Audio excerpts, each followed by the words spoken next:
ഹരേ രാമ രാമ രാമ ഹരേ ഹരേ, ഹരേ കൃഷ്ണ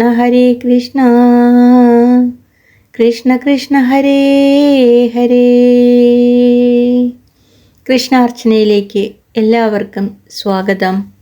വിഭീഷണ പട്ടാഭിഷേകത്തിന് ശേഷം ശ്രീരാമൻ വിഭീഷണൻ കൊണ്ടുവന്ന പുഷ്പക വിമാനത്തിൽ സീതയോടും ലക്ഷ്മണനോടും ഒന്നിച്ചു കയറി വിമാനത്തിലിരുന്നു കൊണ്ട് രാമൻ വിഭീഷണനോടും വാനരന്മാരോടുമായി പറഞ്ഞു: നിങ്ങളെല്ലാം എനിക്ക് വേണ്ടി കഴിവിൻ്റെ പരമാവധി പരിശ്രമിച്ചിരിക്കുന്നു.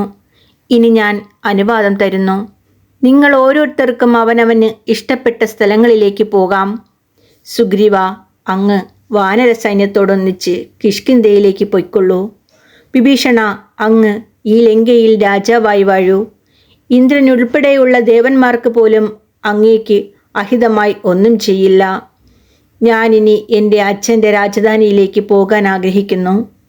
നിങ്ങളെ എല്ലാവരോടും യാത്രാനുമതി ചോദിക്കുന്നു.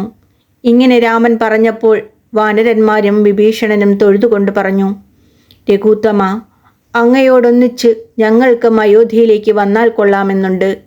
അങ്ങയുടെ പട്ടാഭിഷേകത്തിൽ പങ്കെടുത്ത് കൗസല്യാദേവിയും നമസ്കരിച്ച ശേഷം ഞങ്ങൾ മടങ്ങിപ്പോന്നു കൊള്ളാം. അങ്ങനെ തന്നെ എല്ലാവരും വേഗം വിമാനത്തിൽ കയറുവിൻ എന്ന് രാമൻ അരുളി ചെയ്തു. വാനരന്മാരും മന്ത്രിമാരോടൊത്ത് വിഭീഷണനും പുഷ്പക വിമാനത്തിൽ കയറി. അതിനുശേഷം സങ്കല്പമനുസരിച്ച് സഞ്ചരിക്കുന്ന ആ വിമാനം ശ്രീരാമൻ്റെ ആജ്ഞയനുസരിച്ച് ആകാശത്തിലേക്ക് ഉയർന്ന് വടക്കോട്ട് അയോധ്യയ്ക്ക് അഭിമുഖമായി വേഗത്തിൽ സഞ്ചരിക്കാൻ തുടങ്ങി. കുബേരൻ വളരെ കാലം ബ്രഹ്മാവിനെ തപസ് ചെയ്ത് സന്തോഷിപ്പിച്ച് സമ്പാദിച്ചതാണ് പുഷ്പക വിമാനം. സൂര്യനെപ്പോലെ തേജസ്സോടു കൂടിയതും ശ്രീരാമൻ പുഷ്പക വിമാനത്തിൽ ബ്രഹ്മാവെന്ന പോലെ ശോഭിച്ചു. ആ വിമാനം ആദ്യം കുബേരനും പിന്നീട് രാവണനുമാണ് ഉപയോഗിച്ചിരുന്നത്. എന്നാൽ സീതയോടും ലക്ഷ്മണനോടും കൂടി രാമൻ അതിൽ യാത്ര ചെയ്തതോടെ ആ വിമാനത്തിൻ്റെ ശോഭ ഒരു പ്രത്യേക തരത്തിലുള്ളതായി തീർന്നു. ശ്രീരാമൻ വിമാനത്തിലിരുന്ന് 4 ഭാഗവും നോക്കിക്കൊണ്ട് സീതയോട് പറഞ്ഞു: ദേവി, ത്രികുട പർവ്വതത്തിൻ്റെ മുകളിൽ സ്ഥിതി ചെയ്യുന്ന ലങ്കാനഗരത്തെ നോക്കൂ. വാനരന്മാരും രാക്ഷസന്മാരും തമ്മിൽ ഘോരയുദ്ധം നടന്ന യുദ്ധഭൂമി ഇതാ കാണുന്നു. ഈ സ്ഥലത്താണ് ഞാൻ രാവണനെ കൊന്നത്. കുംഭകർണൻ, ഇന്ദ്രജിത്ത് മുതലായവരെ കൊന്ന സ്ഥലമാണിത്. ഞാൻ സമുദ്രത്തിൽ ബന്ധിച്ച രാമസേതുവാണിത്. ഇതാണ് പുണ്യപ്രദമായ സേതുതീർത്ഥം. ഇതിനെ കണ്ടാൽ തന്നെ പാപങ്ങളെല്ലാം നശിക്കും. ഇതാ ഞാൻ പ്രതിഷ്ഠിച്ച രാമേശ്വരനായ ശിവന്റെ വിഗ്രഹം. വിഭീഷണൻ മന്ത്രിമാരോടുകൂടി വന്ന് എന്നെ ആശ്രയിച്ചത് ഈ സ്ഥലത്ത് വെച്ചാണ്. ഇതാ താഴെ കാണുന്ന പ്രദേശമാണ് സുഗ്രീവന്റെ രാജ്യമാകുന്ന കിഷ്കിന്ധ നഗരം. സീതയുടെ അഭിലാഷമനുസരിച്ച് ശ്രീരാമൻ വിമാനം അവിടെ ഇറങ്ങട്ടെയെന്ന് സങ്കൽപ്പിച്ചു. പുഷ്പക വിമാനം താഴെ ഇറങ്ങി. സീതയുടെ പ്രീതിക്കായി വാനരപത്നിമാരെയും വിമാനത്തിൽ കയറ്റി വിമാനമുയർന്നു. ശ്രീരാമൻ വീണ്ടും സീതയ്ക്ക് ഓരോ സ്ഥലങ്ങളായി കാണിച്ചു കൊടുക്കാൻ തുടങ്ങി. സീതയെ നോക്കൂ, ബാലി കൊല്ലപ്പെട്ട സ്ഥലമാണിത്. ഖരദൂഷണ ത്രിശിരസ്സുകളും 14,000 രാക്ഷസന്മാരും കൊല്ലപ്പെട്ട പഞ്ചവടിയാണിത്. ഇവിടെയാണ് നമ്മൾ കുറേ കാലം വനവാസമായി താമസിച്ചത്. അഗസ്ത്യ മഹർഷിയുടെയും സുധീഷണ മഹർഷിയുടെയും ആശ്രമങ്ങളാണ് ഈ കാണുന്നത്. വിമാനത്തിൽ സഞ്ചരിക്കുന്ന നമ്മളെ മഹർഷിമാർ അത്ഭുതത്തോടെ നോക്കി നിൽക്കുന്നത് കണ്ടില്ലേ? ഇതാ ചിത്രകൂട പർവ്വതം താഴെ കാണുന്നു. ഭരതൻ എന്നെ പ്രീതിപ്പെടുത്തി അയോധ്യയിലേക്ക് മടക്കിക്കൊണ്ടുപോകുവാൻ വന്നത് ഇവിടെയാണ്. യമുനാ തീരത്തിൽ ഭരദ്വാജ മുനിയുടെ ആശ്രമം കാണപ്പെടുന്നു. ലോകത്തെ മുഴുവൻ ശുദ്ധീകരിക്കുന്ന ഗംഗാനദി ഇതാ അല്പം അകലെ കാണാം. കുറച്ചുകൂടെ അകലത്തായി സരയൂ നദിയെ നോക്കൂ. അതിനപ്പുറത്തായി അയോധ്യയും കാണപ്പെടുന്നു. സീതേ, അയോധ്യയെ നമസ്കരിക്കൂ. ഇങ്ങനെ രാമൻ പല സ്ഥലങ്ങളും സീതയ്ക്ക് കാണിച്ചു കൊടുത്തുകൊണ്ട് സാവധാനത്തിൽ ഭരദ്വാജാശ്രമത്തിലെത്തി. പുഷ്പക വിമാനം അവിടെ ഇറങ്ങി. എല്ലാവരും വിമാനത്തിൽ നിന്നിറങ്ങി ഭരദ്വാജ മുനിയെ നമസ്കരിച്ചു. അന്ന് വനവാസം 14 സംവത്സരം അവസാനിക്കുന്ന ദിവസമാണ്. പഞ്ചമി തിഥിയാണ്. ശ്രീരാമൻ സീതയോടും ലക്ഷ്മണനോടും കൂടി ഒന്നിച്ച് ഭരദ്വാജ മഹർഷിയെ നമസ്കരിച്ചു. വിനയത്തോട് ചോദിച്ചു: ഭരതനെപ്പറ്റി വല്ല വിവരവുമുണ്ടോ? അവനും ശത്രുഘ്നനും ക്ഷേമം തന്നെയല്ലേ? അയോധ്യ സമ്പൽ സമൃദ്ധമായിരിക്കുന്നുവോ? ഞങ്ങളുടെ അമ്മമാർ ജീവിച്ചിരിക്കുന്നില്ലേ? ഭരദ്വാജ മഹർഷി മറുപടി പറഞ്ഞു, രാമ, അയോധ്യയിൽ എല്ലാവരും ക്ഷേമമായിരിക്കുന്നു. മഹാമനസ്കനായ ഭരതൻ ജടയും മരവുരിയും ധരിച്ച് ഫലമൂലങ്ങൾ മാത്രം ആഹരിച്ചുകൊണ്ട് നന്ദഗ്രാമത്തിൽ ഒരു തപസ്യയെപ്പോലെ താമസിച്ചു വരുന്നു. രാജകാര്യങ്ങളെല്ലാം അതാത് സമയത്ത് പാതുകങ്ങളെ അറിയിച്ചുകൊണ്ട് അങ്ങയുടെ വരവിനെ പ്രതീക്ഷിച്ച് ഓരോ നിമിഷവും എണ്ണിക്കൊണ്ടാണ് ഭരതൻ കഴിഞ്ഞു വരുന്നത്. രഘുത്തമ, ദണ്ഡകാരണ്യത്തിൽ നടന്ന രാക്ഷസ നിഗ്രഹവും സീതാപഹരണവും രാവണാദി രാക്ഷസ സംഹാരവുമെല്ലാം തപസ്സിനാൽ സമ്പാദിക്കപ്പെട്ട ജ്ഞാനദൃഷ്ടി കൊണ്ട് എനിക്കറിയാൻ കഴിഞ്ഞിട്ടുണ്ട്. അവിടുന്ന് ആദിമധ്യാന്തങ്ങളില്ലാത്ത പരബ്രഹ്മമാണ്. ആദ്യത്തിൽ കാരണജലത്തെ സൃഷ്ടിച്ച് അതിൽ യോഗനിദ്ര ചെയ്തവനാണ്. എല്ലാത്തിൻ്റെയും സൃഷ്ടികർത്താവായ ആദിനാരായണനാണ്. വിശ്വത്തിൻ്റെ മുഴുവൻ ആത്മാവാണ്. എല്ലാവരുടെയും ഹൃദയത്തിൽ അന്തര്യാമിയായി വിളങ്ങുന്നവനാണ്. ലോകത്തിൻ്റെ പിതാമഹനായ ബ്രഹ്മദേവൻ അങ്ങയുടെ നാഭിയിലെ താമരയിൽ നിന്നുണ്ടായവനാണ്. അതിനാൽ ലോകത്തിൻ്റെ മുഴുവൻ ഈശ്വരനാണ് അങ്ങ്. ലോകത്തിലുള്ള എല്ലാവരാലും നമസ്കരിക്കപ്പെടേണ്ടവനാണ്. അങ്ങ് വിഷ്ണുവും സീത, ലക്ഷ്മിയും ലക്ഷ്മണൻ ആദിശേഷനുമാണ്. അവിടുന്ന് സ്വന്തം മായ കൊണ്ട് തന്നിൽ തന്നെ ഈ പ്രപഞ്ചത്തെ സൃഷ്ടിക്കുന്നു. എങ്കിലും സൃഷ്ടിസ്ഥിതി സംഹാരങ്ങളിൽ അവിടുന്ന് ബദ്ധനായിത്തീരുന്നില്ല. ജ്ഞാനശക്തി കൊണ്ട് എല്ലാത്തിനും സാക്ഷിയായി വിളങ്ങിക്കൊണ്ടിരിക്കുന്നു. രാഘവ, അങ്ങ് എല്ലാവരുടെയും അകവും പുറവും നിറഞ്ഞവനാണ്. എന്നാൽ അജ്ഞാനികളുടെ ദൃഷ്ടിയിൽ പരിച്ഛിന്നനായി തോന്നപ്പെടുകയാണ്. പ്രപഞ്ച സ്വരൂപനായി വിളങ്ങുന്നവനും പ്രപഞ്ചത്തിന് ആശ്രയഭൂതനും പ്രപഞ്ചത്തെ രക്ഷിക്കുന്നവനുമാണ് നിന്തിരുവടി. ജഗൽപതിയായ അവിടുന്ന് എല്ലാ ജീവജാലങ്ങളുടെയും ഭോക്താവും ഭോജ്യവുമാണ്. കാണപ്പെടുന്നതും കേൾക്കപ്പെടുന്നതും സ്മരിക്കപ്പെടുന്നതുമായ സകല വസ്തുക്കളും അവിടുന്ന് തന്നെയാണ്. അങ്ങയിൽ നിന്നന്യമായി വസ്തുക്കൾ ഒന്നും തന്നെയില്ല. മായയാണ് തൻ്റെ 3 ഗുണങ്ങളോട് കൂടിയ അഹങ്കാരം കൊണ്ട് ലോകങ്ങളെ സൃഷ്ടിക്കുന്നത്. ഈശ്വരനായ അവിടുത്തെ പ്രേരണ കൊണ്ടാണ് മായ സൃഷ്ടിക്കുന്നത്. അതിനാലാണ് സൃഷ്ടി അങ്ങയിൽ നടക്കുന്നതായി പറഞ്ഞത്. കാന്തത്തിൻ്റെ സാന്നിധ്യത്തിൽ ഇരുമ്പ് ചലിക്കുന്നത് പോലെ പരമാത്മാവായ അങ്ങയുടെ സാന്നിധ്യത്തിൽ മായ പ്രപഞ്ചത്തെ സൃഷ്ടിക്കുന്നു.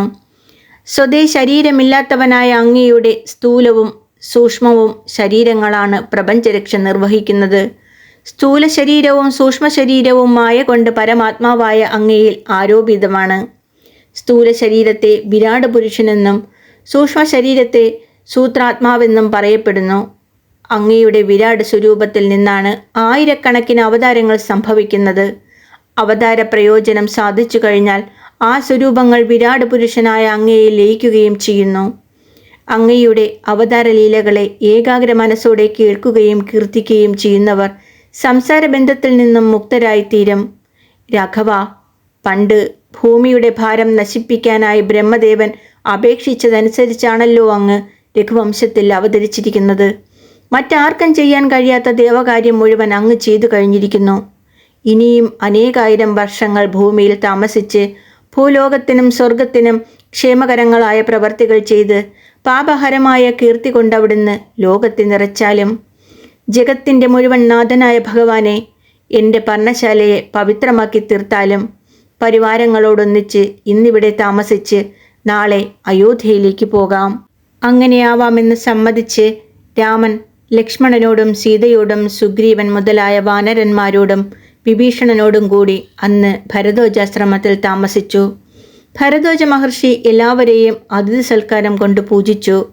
അനന്തരം ശ്രീരാമൻ അല്പം ആലോചിച്ച ശേഷം ഹനുമാനോട് പറഞ്ഞു, ഹനുമാൻ, അങ്ങ് ഉടനെ അയോധ്യയിലേക്ക് പോകൂ. അവിടെ രാജധാനിയിൽ എല്ലാവർക്കും ക്ഷേമം തന്നെയല്ലേ എന്ന് അന്വേഷിക്കൂ. ആദ്യം ശൃംഗവേരപുരത്ത് ചെന്ന് എൻ്റെ സുഹൃത്തായ ഗുഹനെ കാണണം. സീതയോടും ലക്ഷ്മണനോടും ഒന്നിച്ച് ഞാൻ വരുന്ന വിവരം ഗുഹനെ അറിയിക്കൂ. അതിനുശേഷം നന്ദിഗ്രാമത്തിൽ ചെന്ന് ഭരതനെ കാണൂ. ശത്രുഘ്ന സമേതനായ ഭരതനോട് എൻ്റെ കുശലം അറിയിക്കൂ. സീതാപഹരണം, രാവണവധം മുതലായി നടന്ന വിവരങ്ങളെല്ലാം ഭരതനോട് പറയൂ. ശത്രുക്കളെയെല്ലാം കൊന്ന് സീതയോടും ലക്ഷ്മണനോടും വാനര സൈന്യങ്ങളോടും കൂടി ഞാൻ വരുന്ന വിവരം അറിയിക്കൂ.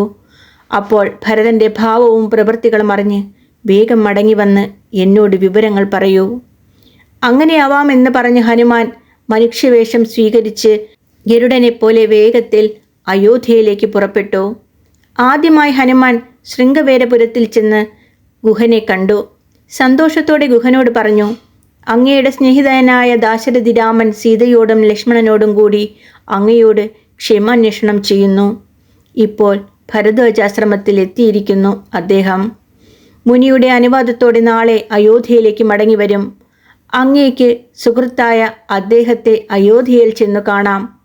ഹനുമാൻ പറഞ്ഞത് കേട്ട് സന്തോഷത്താൽ രോമാഞ്ചമണിഞ്ഞ ഗുഹനോട് യാത്ര പറഞ്ഞ് ഹനുമാൻ അതിവേഗത്തിൽ ആകാശമാർഗത്തിലൂടെ നന്ദിഗ്രാമത്തിലേക്ക് പുറപ്പെട്ടു. രാമതീർത്ഥത്തെയും സരയൂ നദിയെയും കടന്ന് ഹനുമാൻ നന്ദിഗ്രാമത്തിൽ എത്തിച്ചേർന്നു. അയോധ്യയിൽ നിന്നും 4 യോജന ദൂരത്താണ് നന്ദിഗ്രാമം. അവിടെ ഒരു ചെറിയ പർണശാലയിൽ ഹനുമാൻ ഭരതനെ കണ്ടു. മരവുരിയും കൃഷ്ണമൃഗത്തോലും വസ്ത്രമായി ധരിച്ചവനും വ്രതാനുഷ്ഠാനങ്ങളാൽ മെലിഞ്ഞവനും ജഡ ധരിച്ചവനും ശരീരാലങ്കാരം ഒന്നുമില്ലാത്തവനും ഫലമൂലങ്ങൾ മാത്രം ആഹരിക്കുന്നവനും ശ്രീരാമചിന്തയിൽ മുഴുകിയവനുമായിരുന്നു ഭരതൻ. ശ്രീരാമപാദുകങ്ങളെ സാക്ഷി നിർത്തി രാജ്യഭാരം നിർവഹിച്ചു കൊണ്ടിരിക്കുന്നവനും കാഷായ വസ്ത്രങ്ങൾ ധരിച്ച വിദഗ്ധരായ മന്ത്രിമാരാൽ സേവിക്കപ്പെടുന്നവനും ധർമ്മന്തൻ്റെ സ്വരൂപം സ്വീകരിച്ചവനെ പോലെ ഇരിക്കുന്നവനുമായ ഭരതനെ കണ്ട ഹനുമാൻ തൊഴുകൈയോടെ പറഞ്ഞു, ഭരത, ദണ്ഡകാരണ്യത്തിൽ തപസ്വിയായി ജീവിക്കുന്ന ആരെയാണോ അങ്ങ് ദുഃഖപരവശനായി സദാ ചിന്തിച്ചു കൊണ്ടിരിക്കുന്നത്? ആ രാമൻ അങ്ങയോട് കുശലം പറയുന്നു. ഞാൻ അങ്ങേക്ക് അത്യന്തം പ്രിയപ്പെട്ട കാര്യമാണ് പറയാൻ പോകുന്നത്. അങ്ങ് ദുഃഖം ഉപേക്ഷിക്കൂ. നാളെ രാവിലെ അങ്ങേക്ക് ജ്യേഷ്ഠനായ രാമനെ കാണാൻ കഴിയും. സീതയെ അപഹരിച്ച രാവണനെ യുദ്ധത്തിൽ സംഹരിച്ച് ദേവിയെ വീണ്ടെടുത്ത് സീതാലക്ഷ്മണ സമേതനായി പ്രഭു മടങ്ങി വന്നിരിക്കുന്നു. ഹനുമാൻ പറഞ്ഞത് കേട്ടപ്പോൾ സന്തോഷം താങ്ങാൻ ശക്തിയില്ലാതെ ഭരതൻ മോഹാലസ്യപ്പെട്ടു വീണു. അല്പസമയം കഴിഞ്ഞ് ബോധം തെളിഞ്ഞെഴുന്നേറ്റ ഭരതൻ തനിക്ക് ഏറ്റവും പ്രിയപ്പെട്ട വർത്തമാനം അറിയിച്ച ഹനുമാനെ മാറോട് ചേർത്ത് ഗാഢഗാഠം ആലിംഗനം ചെയ്തു. ആനന്ദ കണ്ണീർ കൊണ്ട് കുളിപ്പിച്ചു. എൻ്റെ ദുഃഖം കണ്ട് മനസ്സലിഞ്ഞെന്നെ സമാധാനിപ്പിക്കാൻ വന്ന അങ്ങ് ആരാണ്? ദേവനോ മനുഷ്യനോ? ഈ പ്രിയ വർത്തമാനം അറിയിച്ച അങ്ങേക്ക് 1,00,000 പശുക്കളെയും 100 ഗ്രാമങ്ങളെയും സർവാലങ്കാര ഭൂഷിതകളായ 16 കന്യകമാരെയും ഞാൻ തരുന്നുണ്ട്. ഇങ്ങനെ പറഞ്ഞ ഭരതൻ ഹനുമാനോട് വീണ്ടും പറഞ്ഞു, എൻ്റെ എല്ലാമെല്ലാമായ ജ്യേഷ്ഠൻ കാട്ടിലേക്ക് പോയിട്ട് അനേകം വർഷങ്ങളായി. ഇത്രയും കാലത്തിന് ശേഷം ഇന്നാണ് ഞാൻ ജ്യേഷ്ഠനെപ്പറ്റി കേൾക്കുന്നത്. ലോകത്തിൽ ഇങ്ങനെ ഒരു പഴഞ്ചൊല്ലുണ്ട്, ദുഃഖം മാത്രം അനുഭവിച്ച് കഴിയുന്നവന് 100 സംവത്സരം കഴിഞ്ഞെങ്കിലും ചിലപ്പോൾ സുഖം വന്നു ചേരാം. അതിപ്പോൾ സത്യമായി തീർന്നിരിക്കുന്നു. ജ്യേഷ്ഠനും വാനരന്മാരും തമ്മിൽ ബന്ധമുണ്ടായതെങ്ങനെ? എല്ലാം വിസ്തരിച്ച് പറയൂ. അങ്ങ് പറയുന്നത് എനിക്ക് തികച്ചും വിശ്വാസമാണ്. ഇങ്ങനെ ഭരതൻ അപേക്ഷിച്ചപ്പോൾ ഹനുമാൻ ചിത്രകൂടത്തിൽ നിന്നും ഭരതൻ അയോധ്യയിലേക്ക് മടങ്ങിപ്പോന്ന ശേഷമുണ്ടായ വിവരങ്ങളെല്ലാം വിസ്തരിച്ച് പറഞ്ഞു കേൾപ്പിച്ചു. അത് കേട്ട് സന്തോഷിച്ച ഭരതൻ ശത്രുഘ്നനോട് പറഞ്ഞു, നാളെ അയോധ്യയിലെ എല്ലാ ക്ഷേത്രങ്ങളിലും പ്രത്യേകം പൂജകളും വഴിപാടുകളും നിവേദ്യങ്ങളും നടത്താൻ ഏർപ്പാട് ചെയ്യണം. സൂതന്മാർ, വൈതാളികന്മാർ, വന്ദികൾ, സ്തുതിപാഠകർ എന്നിവരും താലമേന്തിയ കന്യകമാരും ശ്രീരാമനെ എതിരേൽക്കാൻ ഒരുങ്ങി നിൽക്കണം. രാജാക്കന്മാരും മന്ത്രിമാരും രാജമാതാക്കളും ചതുരംഗ സൈന്യവും ബ്രാഹ്മണരും പൗരന്മാരും നാളെ പുലർച്ചെ തന്നെ ശ്രീരാമൻ്റെ മുഖാരവിന്ദത്തെ കാണാൻ തയ്യാറായി നിൽക്കണം. ഭരതൻ പറഞ്ഞതനുസരിച്ച് ശത്രുഘ്നൻ അയോധ്യ പട്ടണത്തെ കുലവാഴകൾ, തോരണങ്ങൾ, കൊടിക്കൂറകൾ എന്നിവ കൊണ്ട് അലങ്കരിച്ചു. നാട്ടുകാർ ഓരോരുത്തരും അവരുടെ ഗൃഹങ്ങളും കമനീയമായി അലങ്കരിച്ചു. ജനങ്ങൾ രാമനെ കാണാനുള്ള അത്യാകാംക്ഷയോടെ കൂട്ടം കൂട്ടമായി നന്ദിഗ്രാമത്തിലേക്ക് വരാൻ തുടങ്ങി. 1,00,000 കുതിരപ്പടയാളികളും 10,000 ആനപ്പടയാളികളും 10,000 തേരാളികളും രാമനെ സ്വീകരിക്കാൻ ഒരുങ്ങി നിന്നു. രാജമാതാക്കളും ഭരതൻ, ലക്ഷ്മണൻ, ശത്രുഘ്നൻ എന്നിവരുടെ പത്നിമാരും പല്ലക്കിൽ വന്നു ചേർന്നു. ഭരതൻ ശ്രീരാമപാദുകങ്ങൾ ശരീരത്തിൽ ധരിച്ച് കൂപ്പുകൈയോടെ ശത്രുഘ്നനോടൊന്നിച്ച് ശ്രീരാമനെ എതിരേൽക്കാൻ കാൽനടയായി പുറപ്പെട്ടു. അല്പസമയത്തിനുള്ളിൽ ആകാശത്തിൽ ചന്ദ്രബിംബം എന്ന പോലെ പുഷ്പക വിമാനം അന്തരീക്ഷത്തിൽ പ്രത്യക്ഷപ്പെട്ടു. സൂര്യനെപ്പോലെ തേജസ്സോടു കൂടിയതും ബ്രഹ്മദേവൻ സങ്കല്പം കൊണ്ട് സൃഷ്ടിച്ചതുമാണ് ആ വിമാനം. ഇതാ വിമാനത്തിൽ ശ്രീരാമനും സീതയും ലക്ഷ്മണനും സുഗ്രീവനും വാനരന്മാരും വിഭീഷണനും ഇരിക്കുന്നു. നോക്കൂ എന്ന് ഹനുമാൻ പറഞ്ഞു. അതോടെ ഇതാ രാമനെന്ന് സ്ത്രീകളും കുട്ടികളും യുവാക്കളും വൃദ്ധന്മാരും സന്തോഷത്തോടെ കീർത്തിക്കുന്ന ശബ്ദം ആകാശം മുഴുവൻ മാറ്റൊലി കൊണ്ടു. തേര്, കുതിര, ആന എന്നീ വാഹനങ്ങളിൽ നിന്നിറങ്ങി പടയാളികളും അയോധ്യയിലെ പൗരന്മാരും ആകാശത്തിൽ ചന്ദ്രനെ എന്ന പോലെ വിമാനത്തിൽ രാമനെ കണ്ടു. മേരുപർവ്വതത്തിലെ സൂര്യനെ എന്ന പോലെ വിമാനത്തിലിരിക്കുന്ന രാമനെ ഭരതൻ കൈകൂപ്പി നമസ്കരിച്ചു. അനന്തരം രാമന്റെ ഇച്ഛയനുസരിച്ച് പുഷ്പക വിമാനം താഴോട്ടിറങ്ങി വന്നു. ഭരതനും ശത്രുഘ്നനും രാമൻ വിമാനത്തിൽ കയറ്റി. രാമനെ സമീപിച്ച് ഭരത ശത്രുഘ്നന്മാർ വീണ്ടും അഭിവാദനം ചെയ്തു.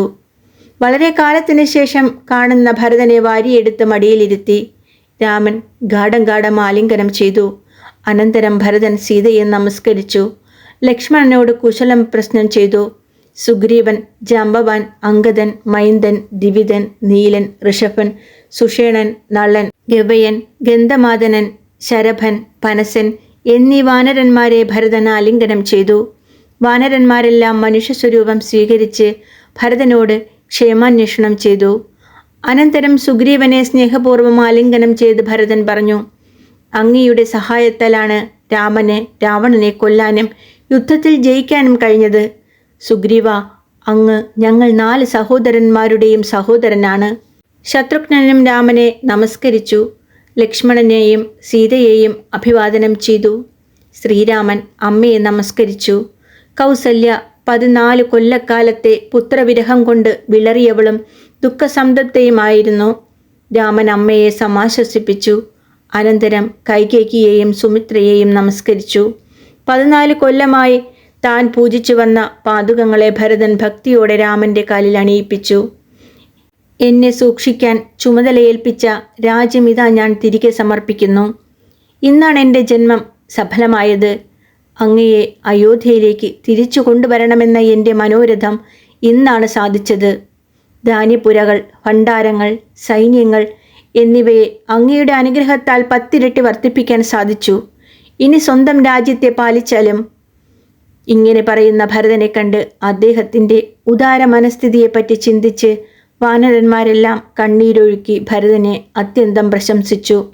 അനന്തരം രാമൻ ഭരതനോടും ശത്രുഘ്നനോടും ലക്ഷ്മണനോടും സീതയോടും വാനരന്മാരോടും വിഭീഷണനോടും കൂടി വിമാനത്തിൽ ഭരതൻ്റെ ആശ്രമത്തിലേക്ക് ചെന്നു. വിമാനത്തിൽ നിന്നിറങ്ങിയ രാമൻ പുഷ്പക വിമാനത്തോട് പറഞ്ഞു, ഞാൻ അനുജ്ഞ തരുന്നു, പോയി കുബേരനെ സേവിച്ചാലും. പിന്നീട് രാമൻ ഗുരുവായ വസിഷ്ഠ മഹർഷിയെ നമസ്കരിച്ചു. അദ്ദേഹത്തെ ശ്രേഷ്ഠമായ ഒരു പീഠത്തിലിരുത്തി താനും സമീപത്ത് മറ്റൊരു പീഠത്തിലിരുന്നു. ഹരേ രാമ രാമ രാമ ഹരേ ഹരേ, ഹരേ കൃഷ്ണ കൃഷ്ണ കൃഷ്ണ ഹരേ ഹരേ.